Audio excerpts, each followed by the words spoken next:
Hello, students. Welcome to English. I am your friend Akshay. Let's learn direct narration and indirect narration. इस session में हम सीखेंगे कि किस प्रकार से हम डायरेक्ट नरेशन को इनडायरेक्ट नरेशन में चेंज करते हैं। उम्मीद है आप सब बहुत अच्छा कर रहे होंगे। ये किसी भी एग्जामिनेशन के लिए इम्पॉर्टेंट है, चाहे वो एसएससी बैंकिंग एग्जामिनेशन हो या कोई स्कूल का एग्जामिनेशन हो। आइए सीखते हैं। हमने एक तरीका डिज़ाइन किया है, उसे मैं कहता हूँ सर्कल मेथड। करेक्ट।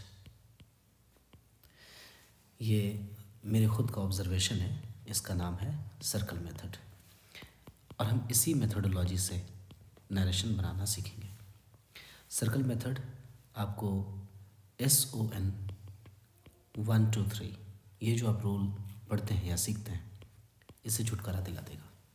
राइट। इसकी कोई आवश्यकता ही नहीं है और सर्कल मेथड से हम पर्सन्स को बदलना आसानी से समझ सकते हैं। आओ समझते हैं। हमें हमेशा इस तरफ के स्पीकर को फर्स्ट मानना है। करेक्ट। और इसी तरफ अगर कोई लिसनर आएगा तो उसको हमें सेकंड मानना है। पहली बात ये हमेशा मानना है, कारण स्पीकर को हम लोग हमेशा पहला इंसान मानते हैं क्योंकि वो बोलता है, और लिसनर को हम लोग बातचीत की स्थिति में दूसरा इंसान मानते हैं क्योंकि वो सुनता है। राइट। तो स्पीकर को हमेशा हमें फर्स्ट मानना है और लिसनर को सेकंड। बाकी इधर जो हम नंबरिंग करेंगे वो पर्सन्स के बेसिस पर होगा। जैसे आई है फर्स्ट पर्सन तो ये फर्स्ट, और फर्स्ट का रिलेशन किससे होगा? फर्स्ट से होगा हमेशा। अगर इधर सेकंड पर्सन कभी मिल जाए तो सेकंड का सीधा रिलेशन किससे होगा? सेकंड से। और इसी मेथडोलॉजी को हम देखेंगे तो हम कहेंगे सर्कल मेथड, बिना SON 1 2 3 की बात किए। है ना आसान और है ना दिलचस्प? चलो सीखते हैं। I said I shall try to help her. मैंने कहा मैं कोशिश करूँगा उसकी मदद करने की। तो ये फर्स्ट नंबर हमने मान लिया, ये पोजीशन दिया सिर्फ, लेकिन ये वाला आई पर्सन के आधार पर फर्स्ट है। मैं सबसे पहले यहाँ लिखूँगा आई said दैट। अब सब्जेक्ट के नीचे तो सब्जेक्ट होना चाहिए, आई मीन यहाँ पर। करेक्ट। तो फर्स्ट पर्सन किसके मुताबिक चेंज होगा? हमेशा स्पीकर के मुताबिक। क्यों? आप सोचो कि मैंने आई किसे कहा होगा? खुद के लिए कहा होगा, लेकिन मैं अपने आप को ही क्या कहूँगा? अगर मैं खुद को ही बोलूँ तो क्या कहूँगा? आई ही कहूँगा, इसलिए यहाँ क्या होगा? आई होगा। आई said आई शैल को चेंज करके किस में लिखेंगे? शुड में। बिकॉज क्यों शुड में हम लिख रहे हैं इसे? क्योंकि ये पास्ट में है। ठीक है। I said that I should try to help her. Her है थर्ड पर्सन किसी के मुताबिक चेंज नहीं होता है, तो थर्ड पर्सन थर्ड ही रह जाएगा। करेक्ट। बात ध्यान देने लायक क्या है कि अगर इधर V2 होगा तो ही इधर चेंज आएगा। इधर चेंज किस किस तौर पर आएगा? टाइम और टेंस में। ठीक है। और पर्सन्स तो हम जिसके मुताबिक बदलना चाहेंगे वो तो हम बदलेंगे ही नियम के मुताबिक। आई होप ये आंसर आपके लायक करेक्ट है और आप इसे समझ रहे हैं। The teacher side honesty is the best policy. आप देखिए कि ये पूरा ही स्टेटमेंट एक ट्रूथ है, एक फैक्ट है, और इस ट्रूथ को टीचर ने कब कहा है? पास्ट में कहा है। इससे कोई फ़र्क नहीं पड़ेगा। इधर ज़रूर पास्ट है लेकिन फिर भी इधर कोई चेंज नहीं आएगा। क्यों नहीं आएगा चेंज? क्योंकि honesty is the best policy ये एक फैक्ट है। इस जगह हम सिर्फ और सिर्फ क्या लिख पाएंगे? The teacher said that honesty is the best policy. और ऑनेस्टी कैसे लिखेंगे? H small. Honesty is the best policy. Correct. Father said the earth moves round the sun. पिताजी ने कल कहा, said मतलब V2 मतलब कल मान लेंगे कि कल कहा पिताजी ने ऐसा कुछ। तो फादर said क्या? कि पृथ्वी सूरज के चारों ओर घूमती है। तो ठीक है, लेकिन ये बात तो एक फैक्ट है ना, और फैक्चुअल स्टेटमेंट हम बदलते नहीं हैं. So what should be our answer? Father said that. बहुत बच्चे यहाँ पर कैपिटल लिख देते हैं, ये टी या एच या कोई नाम. प्रॉपर नाउन होगा तो कैपिटल लिखेंगे, कोई नाम होगा तब कैपिटल लिखेंगे, बाकी चीज़ें हम स्मॉल लिखेंगे. ठीक है. द अर्थ मूव्स, मूव्स ही लिखेंगे, इसका मूव्ड नहीं चेंज करेंगे. क्यों? पास्ट में हमें नहीं जाना है, क्योंकि पृथ्वी रोज़ सूर्य के चारों तरफ घूमती है और ये बात एक फैक्ट है. तो फैक्चुअल स्टेटमेंट को बिना टेंस चेंज किए उसको सेम लिखते हैं. Father said that the earth moves round the sun. पिताजी ने कहा कि पृथ्वी सूर्य के चारों तरफ घूमती है. He said God loves all things below. उसने कहा, तो कहा कब? पास्ट में. क्या कहा? इस बात को उसने कही है. इस बात का अर्थ क्या है? God loves all things below, कि ईश्वर धरती पर की सारी चीज़ें मानते हैं, उससे प्रेम करते हैं. तो ईश्वर धरती पर की सारी चीज़ों से प्रेम करते हैं. बिलो मीन्स अर्थ पर जो चीज़ है. आंसर क्या लिख पाएंगे? क्योंकि ये बात सत्य है. सत्य बात कभी भी बदलती नहीं है. क्यों? सत्य मतलब ही है जो समय से परे हो, समय से परे हो, यानी वो वर्तमान में सही हो. इसीलिए हम वर्तमान के ही टेंसेस में लिखते हैं, यानी कि प्रेजेंट टेंस में ही बात करते हैं. ही said that God loves all things below. God का जी यहाँ कैपिटल लिखेंगे, क्योंकि हमने इसे एक प्रोनाउन प्रॉपर नाउन के तौर पर इस्तेमाल किया है. He said that God loves all things below. आसान. सिर्फ हमने कंजंक्शन यहाँ पर लगा दिया दैट और हम आगे बढ़ते चले गए. कंजंक्शन दैट क्यों लग रहा है? क्योंकि रिपोर्टेड स्पीच सारा देखिए फुल स्टॉप वाला है, यानी असर्टिव सेंटेंस है. तो फुल स्टॉप में अगर सेंटेंस लिखा हो तो इस कारण से हम दैट ही कंजंक्शन लगाते हैं. और अगर इम्परेटिव सेंटेंस आ जाए, इम्परेटिव सेंटेंस में भी फुल स्टॉप होता है. अगर वहाँ फुल स्टॉप है तो हम क्या लिखेंगे? तो हम टू लगाकर ऐड करते हैं सेंटेंस को. वहाँ फुल स्टॉप के कारण दैट नहीं आता है. करेक्ट. आइए नेक्स्ट क्वेश्चन देखते हैं. माइकल सेड, माइकल ने कहा. तो इसने कब कहा भाई? पास्ट में कहा, V2 में. क्या कहा? I am busy. अब माइकल ने आई किसके लिए इस्तेमाल किया होगा? ऑब्वियसली माइकल ने आई कहकर खुद को ही बताया होगा. करेक्ट. मैं इसे ज़रा इरेज कर लूँ, फिर मैं इसे लिख लेता हूँ. माइकल ने आई किसे कहा होगा? तो माइकल ने आई खुद को कहा होगा. आइए हम भी इसी तरह की बातें लिखते हैं. Michael said that.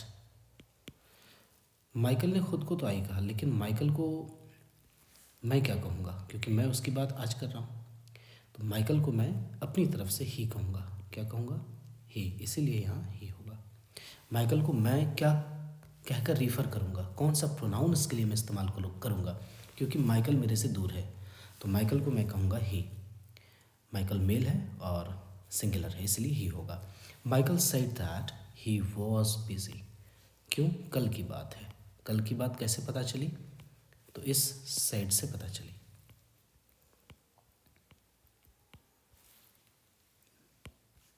He was busy. Harry said I have done my work. सबसे पहले हमने क्या देखा? यहाँ V2 है, सेड है, मतलब इधर की बातों में चेंज आ सकती है. चेंज किस किस मामले में? टाइम और टेंस के मामले में चेंज करते हैं. हैरी सेड फुल स्टॉप है तो कंजंक्शन दैट होगा. आई have done my work. Harry ने आई कहकर किसको रिफ़र किया? तो हैरी ने आई कहकर खुद को रिफ़र किया, लेकिन इस हैरी को मैं क्या कहूँगा? यही है सर्कल मेथड. यानी आई से बात हैरी पर चली, यहाँ से बातें शुरू हुई, हैरी पर बातें आई, और हैरी को मैं क्या कहूँगा? फिर बातें यहीं आकर मिल जाएंगी. This is called circle method. Correct. जो बातें यहाँ थी वही बात यहाँ है, वही बात यहाँ होगी. So Harry said that I have done. Harry को मैं क्या कहकर रिफ़र करूँगा? इस आई की जगह मैं कहूँगा उसे ही कह दिया. और आई हैव लिखा है, तो हैव सेड के कनेक्शन में जब आएगा तो हैव क्या बन जाएगा? हैड बन जाएगा. I had done. और आई का होता है एडजेक्टिव माई. करेक्ट। आई के बदले जब मैंने ही लिख दिया तो ही का एडजेक्टिव क्या होगा, हिज होगा। ही का एडजेक्टिव क्या होगा, हिज होगा, करेक्ट। तो यहाँ मैं क्या लिखना चाहूँगा, हिज वर्क। हैरी ने कहा कि उसने अपना काम कर लिया था। हैव डन, गौर से समझिए, हैव क्या है, हेल्पिंग वर्ब है, डन क्या है, मेन वर्ब है, और डन क्या है, V3 है। तो V3 रह जाएगा क्योंकि हमें टेंस चेंज नहीं करना है। और ये सेंटेंस किस टेंस में लिखा है, तो प्रेजेंट परफेक्ट में लिखा है। प्रेजेंट परफेक्ट किस में चेंज होता है आकर, तो पास्ट परफेक्ट में चेंज होता है। गौर से समझना है इसे। देखो परफेक्ट तो सेम रह गया, सिर्फ प्रेजेंट बन गया पास्ट, और परफेक्ट टेंस बनता है V3 से। तो जब टेंस सेम रह गया यानी कि मेन वर्ब सेम रहेगा, इसलिए हमने V3 को V3 में ही लिखा है, और सिर्फ हैव को हमने क्या किया, हैड कर दिया। क्यों, हेल्पिंग वर्ब को बदलने से हमेशा टाइम बदलता है, और मेन वर्ब को बदलने से हमेशा टेंस बदलता है। चूँकि टेंस बदलना नहीं है इसलिए हम यहाँ पर V3 सेम लिखेंगे, करेक्ट है। जाकर प्लेलिस्ट में आप टेंस की पूरी वीडियो देख सकते हैं। मैंने टेंस बताया है कटिंग मेथड से, जो फिर से ये खुद का ऑब्जर्वेशन है और आपको अच्छा लगेगा। He said I shall do my best, लिखते हैं। ही सेड दैट, ही ने आई किसे कहा, खुद को कहा होगा आई, लेकिन उसे मैं क्या कहूँगा अपनी तरफ से, सर्कल मेथड। बातें सर्कल में चल रही हैं, करेक्ट, बातें सर्कल में चल रही हैं, इसी को हमें समझना है। ही सेड दैट, तो आई उसने किसे कहा, खुद को कहा, खुद को रिफ़र किया। प्रोनाउन रिफ़र करने वाला शब्द होता है, लेकिन मैं उसे कौन से प्रोनाउन कहकर रिफ़र करूँगा, तो मैं उसे ही कहूँगा। He said that he shall changes into should because past. क्यों पास्ट, क्योंकि हमारा वर्ब पास्ट में, इसलिए टाइम तो बदलेगा। और शैल हो या शुड हो, ये दोनों ही मॉडल वर्ब्स हैं। मॉडल वर्ब्स के बाद V1 होता है, डू का डू लिखेंगे। आई के लिए माई, तो ही के लिए हिज, करेक्ट। ये आपको मैं बता रहा हूँ समझने के लिए, लेकिन उसे अगर मैं ही कहूँगा तो उसके काम को भी तो मैं उसी से जोड़कर दिखाऊंगा ना, इसलिए एडजेक्टिव इसी के कनेक्शन में होना चाहिए, that is his. He said that he should do his best, उसने कहा कि वह अपना सर्वोत्तम प्रयास करेगा। I said I will not go there, मैं क्या लिखूँगा यहाँ, आई सेड दैट आई मैंने खुद को कहा, और अभी भी मैं खुद को आई ही कहूँगा।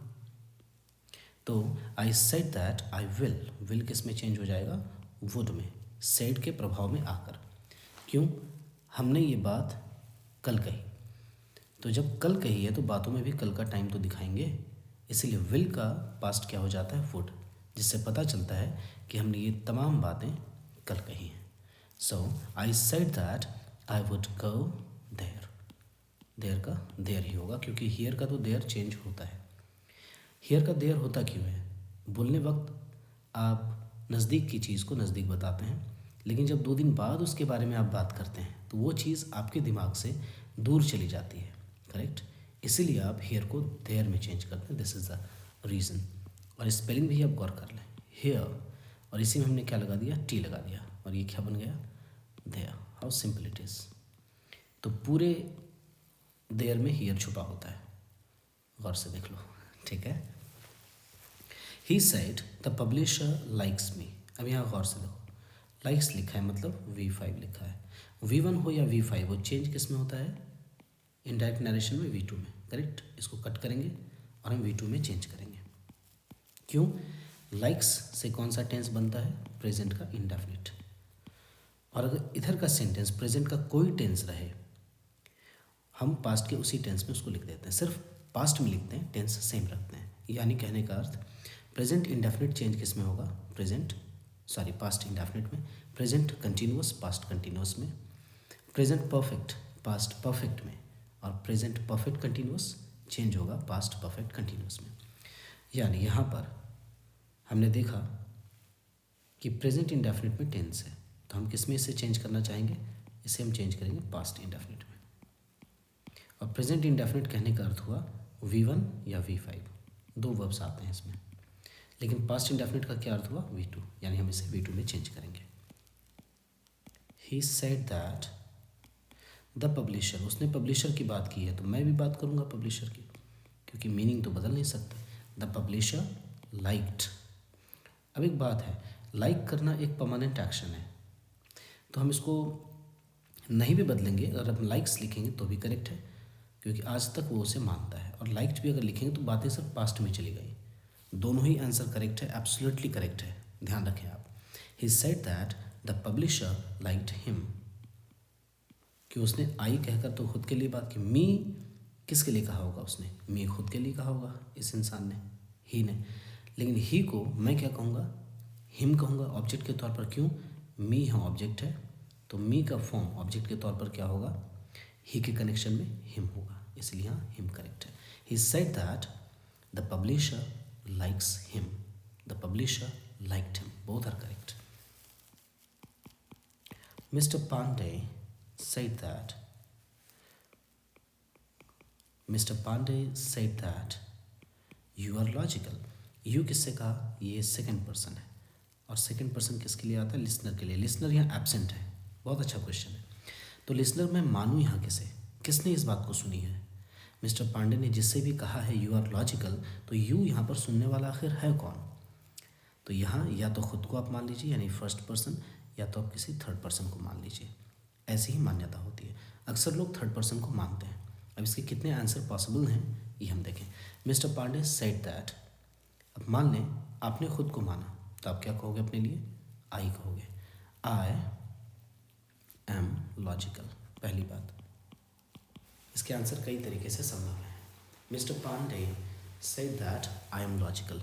लॉजिकल होना एक परमानेंट क्वालिटी है किसी इंसान की, जो कल लॉजिकल था वो आज भी लॉजिकल है, तो एम करेक्ट है। और सिर्फ ये बात आप बताना चाहते हैं कि उसने इस बात को कही कब थी, पास्ट का सिर्फ और सिर्फ आप आइडिया देना चाहते हैं, तो वॉज भी यहाँ लिख सकते हैं और ये करेक्ट है, ठीक है। सेकेंड आंसर क्या हो सकता है, मिस्टर पांडे सेड दैट, अब यू एक इंसान को भी रिफ़र करता है और यू एक से ज़्यादा इंसान को भी रिफ़र करता है, इनकी दो इंसान, तीन इंसान, चार इंसान और बहुत ज़्यादा, यानी प्लूरल। तो यू सिंगुलर के लिए जब आएगा तो आई आएगा। खुद को मान लेंगे कि मैंने सुनी मिस्टर पांडे को ऐसी बात कहते मेरे लिए। अब मैंने सुनी मिस्टर पांडे को हम लोगों के लिए ऐसी बातें कह रहे थे। क्यों, हम लोगों को उन्होंने यू कहा, हम लोग बहुत सारे लोग थे, तो यहाँ क्या हो जाएगा, वी हो जाएगा। सो वी आर लॉजिकल, क्योंकि वी के साथ आर होता है। लॉजिकल एक्शन होना, लॉजिकल किसी का होना, ये प्रेजेंट में भी करेक्ट है, इसलिए आर करेक्ट है। और सिर्फ ये बताना चाहें हम कि ये बातें कब कही गई थी, तो वर लिख सकते हैं। Mister Pandey said that we were logical. What could be the next answer, mister Pandey said that, अब एक ही बार में लिख देते हैं हम लोग, ही शी। अगर हम थर्ड पर्सन माने कि मिस्टर पांडे ने ये जो सेंटेंस कहा है यू आर लॉजिकल, इसे किसे कहा है, तो उसे कहा है, ही को कहा, ही को, या किसे कहा है भाई, उसे कहा, यानी कि शी को। तो मैं अपनी तरफ से क्या बोलूँगा कि मिस्टर पांडे ने क्या कहा, तो उसे कहा कि वह लॉजिकल है, तो ही इज़ लॉजिकल या शी इज़ लॉजिकल। आप यहाँ वॉज भी लिख सकते हैं,